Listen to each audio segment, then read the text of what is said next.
안녕하십니까, 한혁찬입니다.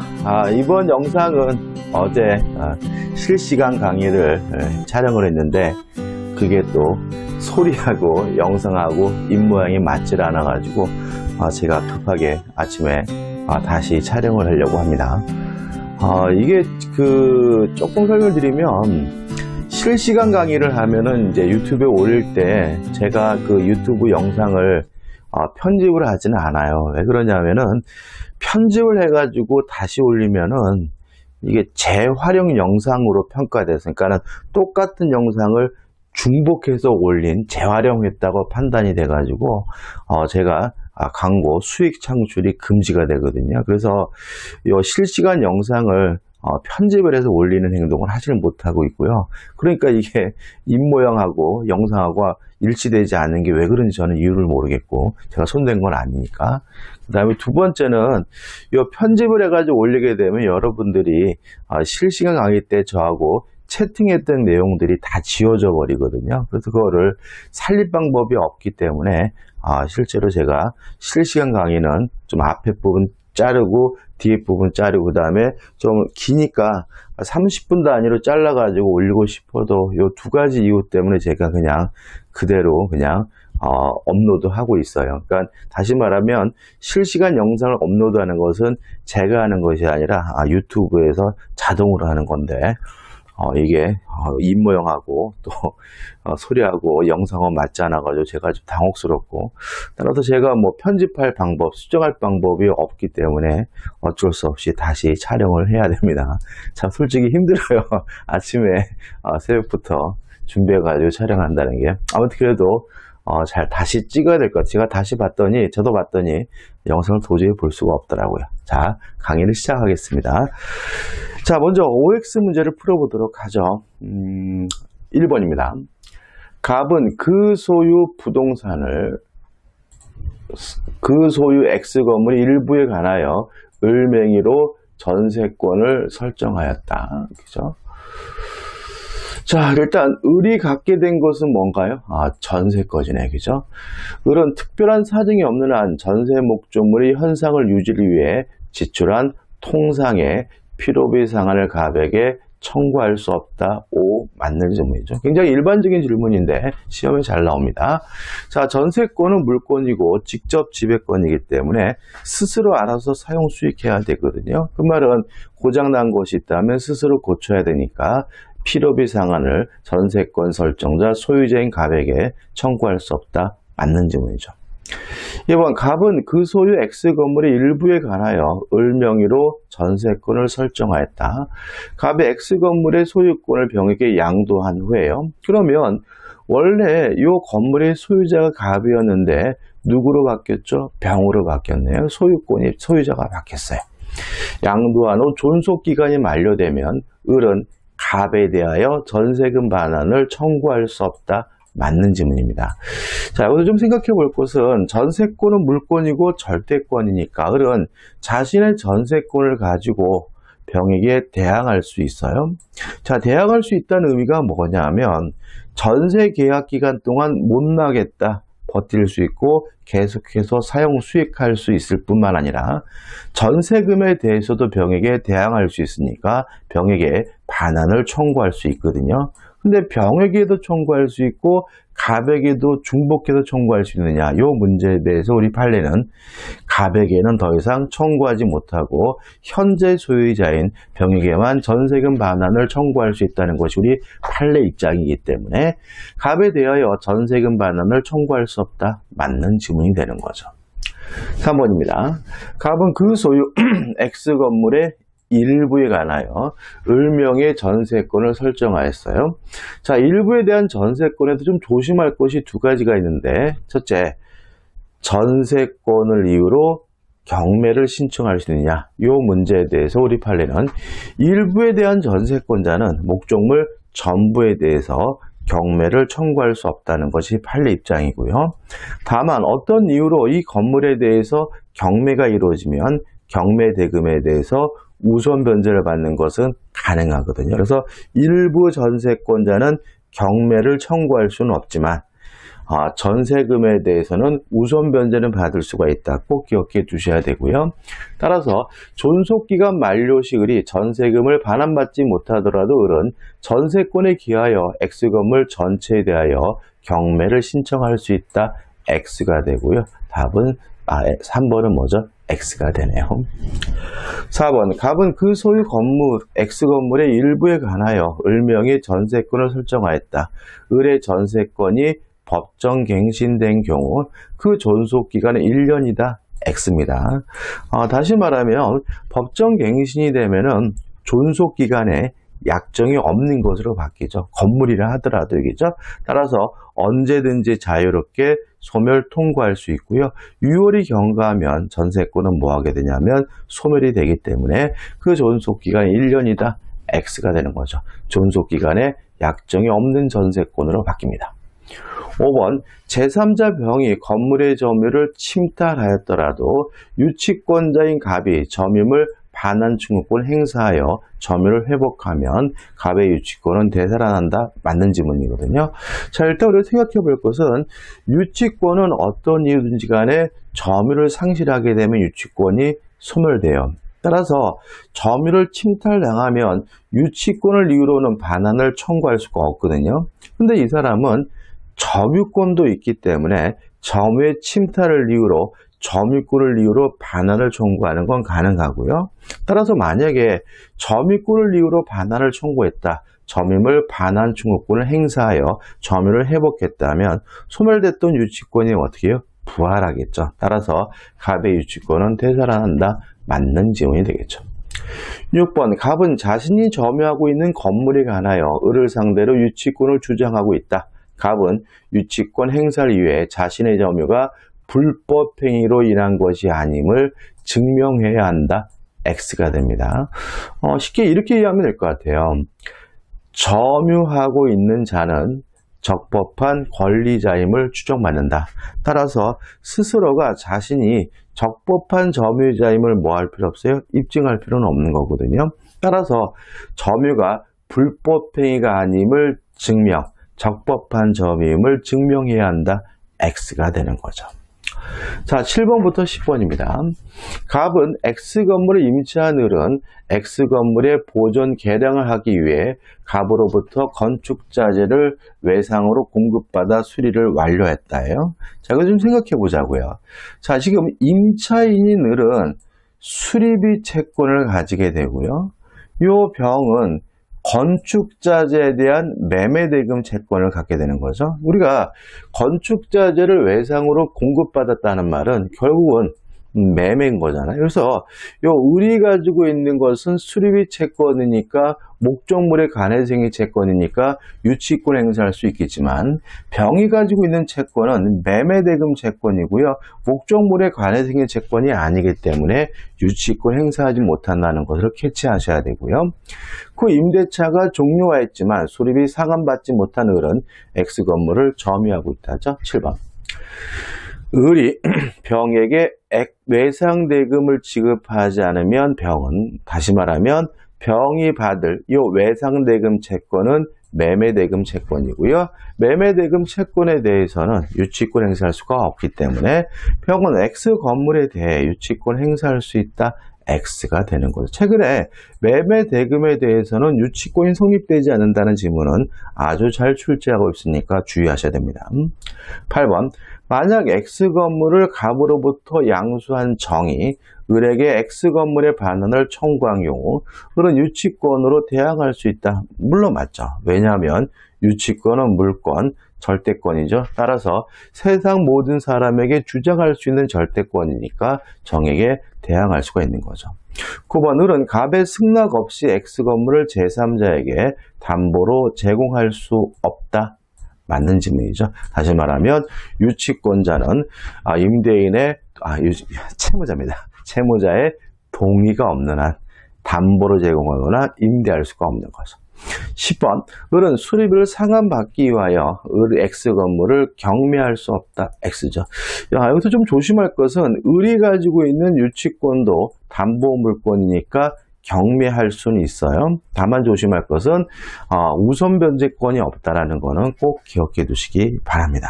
자, 여기까지 이제 우리가 OX 문제를 통해서 저번 주 공부한 거를 복습했고요. 자, 이제 오늘 이제 진도를 나갈 건데요. 이제 오늘 진도는 뭐냐면 저당권입니다.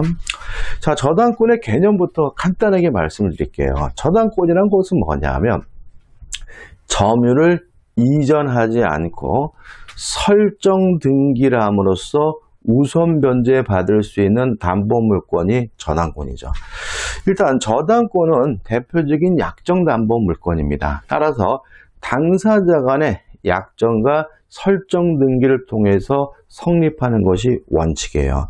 여기서 좀 생각해 볼 것은 뭐냐면 이런 거죠. 을이 갑에게 1억을 빌려줘서 1억을 달라 요구할 수 있는 채권이 있고요. 갑 소유 A 부동산에다가 뭘 설정하려 하냐면 저당권을 설정하려고 한단 말이죠. 자, 우리가 을을 채권자라고 하고 갑을 우리가 뭐죠? 채무자라고 하겠죠. 일단 저당권 설정 계약은 누구하고 하는 거냐면 저당권자와 저당권 설정자가 하는 거죠. 다시 말하면 저당권자와 저당권 설정자가 설정 계약과 등기를 함으로써 저당권이 성립하게 되는데 이 저당권 설정자는 제3자일 수도 있고 채무자일 수도 있고 제3자일 수도 있어요. 만약에 저당권 설정자가 제3자라면 이런 사람 우리가 물상보증인이라고 하고요. 이에 반해서 저당권자는 채권자이어야 합니다. 제3자가 저당권자가 될 수는 없는 거예요. 따라서 채권자가 아닌 제3자 명의의 저당권 등기는 원칙적으로 무효입니다. 예외는 있는데 원칙만 말씀드리는 거예요. 자, 왜 그러냐면 채권과 저당권이 있으면 이 채권이 주된 권리고 저당권은 종된 권리죠. 따라서 채권이 소멸하게 되면 저당권도 소멸한다. 부종성. 채권이 이전되면 저당권도 쫓아간다. 수반성. 이 부종성 수반성 때문에 채권자와 저당권자는 원칙적으로 같은 사람이어야 하므로 채권자와 저당권자는 같아야 한다. 제3자 명의의 저당권 등기는 무효가 된다는 거 하나만 좀 주의하시면 됩니다.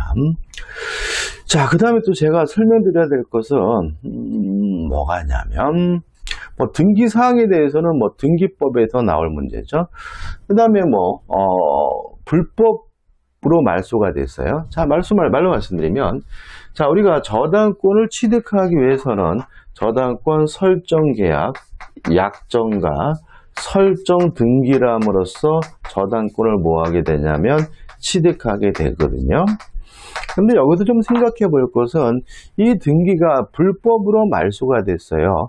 불법으로 말소가 됐다라는 말은 말소가 안 된 거죠. 따라서 저당권이 소멸되지는 않기 때문에 말소 회복 등기를 청구하는 것이 가능해요. 근데 다만 조심할 것은 불법으로 말소된 상태에서 경매가 이루어진 경우에는 말소 회복 등기를 청구할 수 없다. 왜냐하면 경매가 이루어지게 되면 모든 저당권은 무조건 뭐가 돼야 되죠? 소멸이 돼야 되니까요. 다시 말하면 불법으로 말소된 상태에서 경매가 이루어지게 되면 저당권자는 한 푼도 돈을 못 받죠. 그래도 경매가 이루어지면 뭐 돼야 돼요? 소멸돼야 된다. 왜냐하면 경매가 이루어지게 되면 모든 저당권은 무조건 뭐가 돼요? 소멸이 되니까요. 그거 조심하시고, 그 다음에 저당권의 객체는 건물과 같은 부동산입니다. 다만 우리 민법은 부동산과 같은 건물에만 부동산에 대해서 같은 물건에 대해서만 설정할 수 있는 것이 아니라 지상권과 전세권과 같은 권리에도 저당권을 설정할 수 있도록 하고 있다는 거 꼭 기억해 두셔야 돼요. 따라서 저당권의 객체는 부동산과 같은 물건뿐만 아니라 지상권, 전세권과 같은 권리도 저당권의 객체가 될 수 있음을 주의하시기 바라고, 따라서 물건의 객체는 원칙적으로 물건이지만 권리도 물권의 객체가 될 수가 있다. 그러면 권리를 객체로 하는 물권이 뭐가 있느냐? 지금 공부하고 있는 저당권이다 라는 거 꼭 잊지 마시기 바랍니다. 민법에 나와 있는 것만 기억하시면 되겠죠. 그 다음에 저당권에 의하여 담보되는 이 피담보 채권은 아무런 제한이 없어요. 따라서 꼭 금전 채권일 필요는 없고요. 또 미래 채권, 불특정, 불확정한 채권도 저당권에 의해서 담보가 된다는 거 꼭 기억해 두시면 되겠죠. 자, 정리하는 의미에서 문제 한번 풀어볼까요? 자, 28의 기출문제인데 저당권에 관한 설명으로 틀린 거죠. 1번 지상권은 저당권의 객체가 될 수 있다. 맞죠? 저당권의 객체는 원칙적으로 부동산이지만 지상권, 전세권과 같은 권리도 저당권을 설정할 수가 있죠. 2번 저당권은 그 담보한 채권과 분리하여 타인에게 양도할 수 없다. 맞죠? 왜요? 부종성 수반성이죠. 채권이 주된 권리고 저당권은 종된 권리니까 채권이 소멸되면 저당권도 소멸되고 채권이 이전되면 저당권도 쫓아가니까 저당권만 따로 분리해서 타인에게 양도할 수는 없겠죠. 3번 저당권으로 담보한 채권이 시효 완성으로 소멸하면 저당권도 소멸한다. 맞죠? 이게 뭐죠? 부종성이죠. 채권이 소멸하면 저당권도 소멸합니다. 답은 뭐죠? 2번이죠. 잠깐만, 있다? X죠. 그죠? 없다. 설명 맞게 드렸죠. 그죠? 답은 2번입니다. 자, 부종성 수번성 때문에 저당권은 채권과 분리하여 양도할 수가 없죠. 정답은 2번입니다. 4번 저당권 효력은 특별한 사정이 없는 한 저당 부동산의 종물에도 미친다. 맞는 질문이고 좀 이따 자세히 봐야 됩니다. 저당권 효력은 부합물에도 미치고 종물에도 미쳐요. 5번 저당권의 제3취득자가 그 부동산에 유익비를 지출한 경우 저당물의 경매 대가에 대해서 우선 상환받을 수 있다. 맞는 질문이고 이것도 중요하고 좀 이따가 봐야 되겠죠. 자, 그 다음에 이제 저당권의 효력입니다. 일단 우리가 좀 생각해 볼 것은 저당권은 실제로는 잘 안 쓰인다. 주로 쓰이는 것이 뭐냐 하면 근저당권이거든요. 그러면 왜 저당권은 안 쓰이냐? 저당권의 치명적 약점이 있어요. 자, 을이 갑에게요 1억을 빌려주고 1억 채권을 담보하기 위해서 저당권을 설정하면 요 저당권의 효력이 미치는 요 채권의 범위가 어떻게 되느냐? 일단 1억 원금 원본이 저당권에 의해서 담보가 됩니다. 또 이자를 지급하기로 했다면 이자도 저당권에 의해서 담보가 되고요. 위약금에 관한 약정이 있다면 위약금도 저당권에 의해서 담보가 되고요. 또 만약에 갑이 을에게 제때 돈을 주지 않아서 만약에 지연배상금이 발생했다면 그 지연배상금도 저당권에 의해서 담보가 되고요. 또 갑이 돈을 주지 않아서 만약에 경매를 하게 됐다면 그 경매비용, 실행비용도 저당권에 의해서 뭐가 되냐면 담보가 되겠죠. 자, 일단 저당권에 의해서 담보가 되는 것은 원본뿐만 아니라 이자, 위약금, 지연배상금, 실행비용도 저당권에 의해서 담보된다는 거 꼭 기억해 두시고요. 그 다음에 수험적으로 원본이냐 이자나 위약금이 저당권에 의해서 담보가 되려면 뭐가 필요하냐면 등기가 필요하다는 점. 지연배상금이나 실행비용은 등기하지 않아도 저당권에 의해서 담보된다는 거 기억해 두셔야 되거든요. 자, 왜 근저당권이 쓰이고 일반 저당권은 안 쓰이냐면요. 근저당권은 얼마까지 담보한다는 거죠.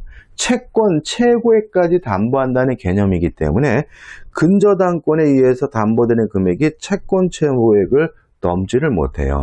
근데 일반 저당권은 원본뿐만 아니라 이자, 위약금 이런 것들이 달라붙기 때문에 실제로 등기에는 1억이라고 기재되어 있지만 나중에 경매가 됐을 때 을이 받아가는 돈은 1억이라는 보장이 없거든요. 따라서 금액이 점점점 커지기 때문에 일반 저당권은 후순위 권리자를 침해한다는 문제점 때문에 실제로는 거의 이용되지 않고 있습니다. 그래서 입법자는 금액이 너무 커지는 것을 제한하기 위해서 지연배상금은 1년분에 한하여 담보가 된다라고 제한을 두고 있어요. 꼭 기억해 두셔야 되고, 그래도 실제로는 쓰이지 않아요. 왜 쓰이지 않냐면 이자가 무제한이기 때문에 실질적으로는 금액이 커지는 것을 뭐하지 않습니까? 제한하지 못하고 있다는 것까지 기억해 두시면 됩니다. 다시 말하면 원본 이자 위약금이 저당권에 의해서 담보가 되려면 등기를 해야 된다. 지연배상금과 실행비용이 저당권에 의해서 담보가 되려면 등기할 필요가 없다. 지연배상금은 등기하지 않아도 저당권에 의해서 담보가 되지만 1년분에 한해서 담보가 되고요. 이자는 등기를 해야지만 담보가 되지만 그 기간은 무제한이다. 따라서 저당권은 금액이 꾸물꾸물 너무 커지기 때문에 후순위 권리자를 침해한다는 위험성 때문에 실제는 거의 쓰이지 않고 있다는 거 꼭 기억해 두시기 바랍니다. 자, 문제 한번 풀어볼게요. 여기서도 문제가 가끔 냅니다. 29의 기출문제네요. 저당권의 피담보 채권의 범위에 속하지 않는 것은 1번 원본, 2번 위약금, 3번 저당권의 실행비용, 5번 원본의 이행기를 경과한 후 1년분의 지연배상금. 담보가 되죠? 답은 뭐죠? 4번이죠. 목적물의 하자요? 자, 저당권자는 목적물을 뭐 하지 않습니까? 점유하지 않아요. 사용 수익하지 않아요. 따라서 목적물의 하자로 인해서 손해가 발생할 일도 없는 것이고요. 손해가 발생하더라도 저당권에 의해서 담보될 수는 없겠죠. 답은 4번입니다. 자, 이제 저당권의 효력해가지고 목적물의 범위인데 저당권의 효력은 부합물에도 미치고 종물에도 미쳐요. 자, 개념입니다. 자, 어제 제가 수업하면서 개념을 잘 모르시는 것 같아요. 설명드리면. 자, 부합이라는 것은 뭐죠? 결합이 됐지만 분리할 수 없거나 분리될 수더라도 과다한 비용이 드는 경우죠. 쉽게 말하면 그냥 달라붙어서 분리할 수 없는 거. 이게 부합물. 근데 종물이라는 말은 뭐냐면 종된 물건이라는 얘기입니다. 반대말은 뭐겠어요? 주된 물건, 주물이겠죠. 쉽게 예를 들면 쉬워요. 예를 들어가지고 자동차가 있는데 자동차에 타이어가 달려있단 말이죠. 물론 타이어는 자동차로부터 분리할 수 있으니까 이것은 뭐는 아니에요? 부합물은 아니에요. 근데 이 자동차 타이어가 경제적 가치가 있고 존재 가치가 있으려면 어디와 결합되어 있어야 돼요? 자동차와 결합되어 있어야 되겠죠. 따라서 자동차가 주된 물건, 주물이라면 타이어는 종된 물건, 종물이 되는 거죠. 그래서 종물이라는 것은 종된 물건이라는 것은 쉽게 이해하면 분리될 수도 있지만 주된 물건과 결합이 되어 있어야 존재 가치가 있는 물건을 종물이라고 하고 부합물은 뭐죠? 분리될 수 없는 물건을 말하는 거죠. 물론 여기서 우리 생각해 보면 이 자동차의 저당권이 설정이 되면 이 저당권 효력이 어디에도 미칩니까? 종물에도 미치겠죠. 따라서 저당권자가 경매에서 경매가 이루어지면 경락인은 자동차에 대한 소유권, 주물에 대한 소유권뿐만 아니라 종물에 대한 소유권, 타이어에 대한 소유권도 당연히 취득하게 됩니다. 왜냐하면 저당권 효력은 어디에 미칩니까? 종물에도 미치니까요. 근데 뭐 이거는 뭐 중요하지 않고 우리는 저당권 효력이 부합물에 미친다는 것이 중요한 거죠. 자, 한번 생각해 볼게요. 자, 1층 건물이 있는데 이 1층 건물에 저당권이 설정이 됐어요. 1층에 대해서. 자, 이런 상태에서 만약에 2층으로 중축이 됐단 말이죠. 그러면 이 중축된 부분에 대해서 저당권 효력이 미치느냐 안 미치느냐 문제는 결국은 부합되느냐 안 되느냐 가지고 따지겠죠. 그래서 만약에 이 2층이 원칙에 따라서 부합이 됐다면 저당권의 효력은 1층에만 미치는 것이 아니라 2층에도 미치겠죠. 왜요? 저당권 효력은 부합물에도 미치니까요. 따라서 경락을 받은 사람은 1층에 대한 소유권뿐만 아니라 2층에 대해서도 함께 소유권을 갖겠죠.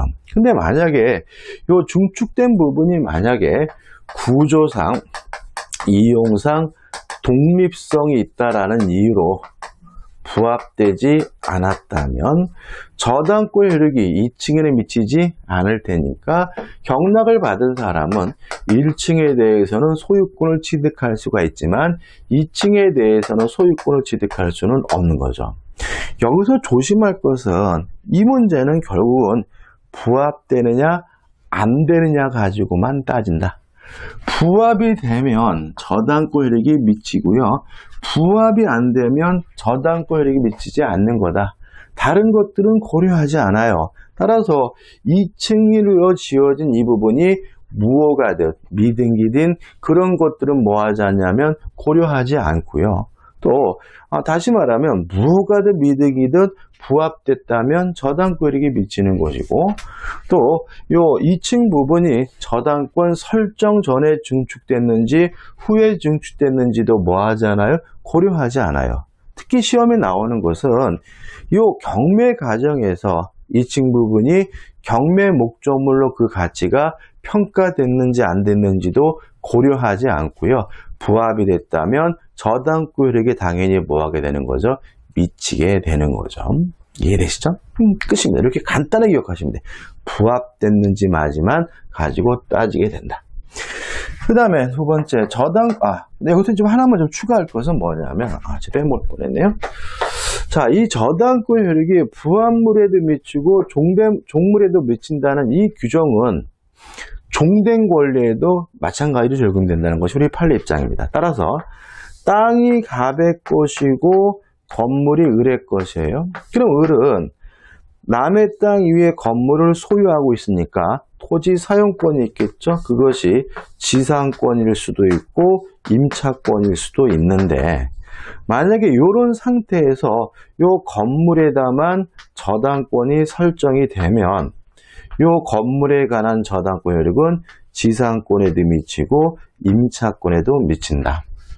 따라서 이 건물 저당권자가 돈을 못 받았다는 이유로 경매를 하게 되면 경락인은 건물의 소유권뿐만 아니라 토지 사용권인 지상권, 임차권도 당연히 취득하게 된다. 왜냐하면 저당권 효력이 부합물에도 미치고 종물에도 미친다는 이 규정이 종된 권리에도 준용이 되기 때문이라는 것이 우리 판례 입장임을 주의하시기 바랍니다. 끝이고요. 그 다음에 저당권자가 과실을 수취할 수 있느냐? 없다. 왜냐하면 과실, 차임이나 지료는 저당권자가 갖는 것이 아니라 채무자인 누가 갖는 거죠? 소유자가 갖는 거죠. 그러면 저당권자는 과실을 수취할 방법이 없느냐? 압류하면 되거든요. 그럼 결과적으로 우리는 어떻게 기억하시면 되냐면 저당권자는 압류하지 않는 한 과실 수취권이 없고 압류를 해야지만 비로소 과실 수취권을 갖게 된다는 거 잊지 마시기 바랍니다. 이 정도고요. 여기서 우리가 이제 추가할 것은 뭐냐면 저당권자 일괄 경매권은 추가되는데 이건 우리가 좀 이따가 또 뒤에서 정리할 겁니다. 자, 정리하는 의미에서 문제를 좀 풀어볼게요. 자, 1번 저당권의 효력에 관한 설명 중 옳지 않은 거죠. 1번 증축된 건물 부분이죠. 그러면 여러분들은 뭐가 떠올려야 됩니다. 부합이 됐으면 저당권액이 미치고 부합이 안 됐으면 저당권이 미치지 않겠죠. 기존 건물에 부합됐어요. 그러면 다른 거 아무것도 고려하지 않고 저당권액이 증축된 부분에도 그 효과가 미치는 것이므로 별개의 독립물로서 효용을 갖지 않더라도 경매 절차에서 경매 목적물로 평가되지 아니하였다면 경락인은 그 증축 부분의 소유권을 취득할 수 없다. X가 되는 거죠. 부합이 됐다면 저당권 효력이 미치므로 경매 목적물로 평가됐는지 안 됐는지는 고려하지 않으므로 경락을 받은 사람은 기존 건물뿐만 아니라 증축 부분에 대해서 소유권을 갖게 되므로 1번이 뭐죠? X가 되는 거죠. 2번 건물의 소유를 목적으로 한 토지 임차인이 그 토지에 소유하는 건물의 저당권이죠. 그러면 이 건물의 저당권은 저당권에만 그 효과가 건물에만 효과가 미치는 것이 아니라 토지 사용권인 토지 임차권에도 그 효과가 미치죠. 따라서 경락을 받은 사람은 건물에 관한 소유권뿐만 아니라 토지 임차권도 함께 취득하기 때문에 밑에 줄입니다. 그 저당권이 실행되어 경락인이 건물의 소유권을 취득한 때에는 특별한 사정이 없는 한 위 임차권도 경락인에게 이전된다. 맞는 지문이죠. 3번 구분 건물하면 아파트가 떠오르죠. 자, 우리가 알다시피 구분 건물의 전유 부분은 집합건물법에서 자세히 고려하겠지만 이 전유 부분과 대지 사용권은 일체성을 띱니다. 분리될 수가 없는 거거든요. 따라서 전유 부분에 설정된 저당권력은 특별한 사정이 없는 한 그 전유 부분의 소유자가 나중에 취득한 대지 사용권에도 미친다. 맞는 지문이고요. 따라서 만약에 이 저당권자가 이 구분 건물 아파트를 경매하게 되면 경락인은 전유 부분뿐만 아니라 대지 사용권도 함께 취득하게 되는 거죠. 4번 부정성 수반성이죠. 자, 요겁니다. 채권자와 저당권자는 같은 사람이어야 돼요. 왜요? 부정성 수반성 때문에. 4번 채권과 이를 담보하는 저당권은 원칙적으로 그 주체를 달리할 수 없으므로 채권자 아닌 제3자 한 명으로 이루어진 저당권 설정 등기는 특별한 사정이 없는 한 무효이다. 맞는 질문이죠. 5번입니다. 과실수취권이죠. 저당권자는 압류하지 않는 한 과실수취권이 없고 여기까지만 기억해 두시면 뒤에 거는 시험에 안 나옵니다. 5번 저당권의 효력은 저당부동산에 대한 압류가 있은 후에 저당권 설정자가 그 부동산으로부터 수취한 과실 또는 수취할 수 있는 과실에 미친다. 맞는 질문이 되겠죠. 자, 2번입니다. 이건 우리 주택 공인중개사 기출 문제죠. 법률이나 규약의 특별한 규정 또는 별도의 약정이 없는 경우 저당권 효력이 미치는 것은 기억. 저당권의 효력은 부합물에도 미칩니다. 저당권의 목적물이 중축되어 독립적 효용이 없대요. 독립성이 없대요. 부합된 거죠. 따라서 기억은 부합물로서 저당권력이 미칩니다. 2번 건물의 소유를 목적으로 한 토지 임차인이 건물의 저당권을 설정한 경우에 토지 임차권. 요 건물에 설정된 저당권은 토지 임차권에도 그 효력이 미치니까 니은번도 당연히 미치겠죠. 디귿번 구분 건물의 전유 부분에 관하여 저당권이 설정된 후 전유 부분의 소유자가 취득하여 전유 부분과 일치가 된 대지 사용권 저당권에게 미치겠다. 따라서 기억 니은 디귿에서 5번이 답입니다. 자, 끊을게요. 그죠? 30분 단위로 끊는 게 여러분들이 듣기 편하시게 때 끊을 거고, 그래서 여기까지고 다음 강의 때 물상대위부터 하도록 하겠습니다. 고맙습니다.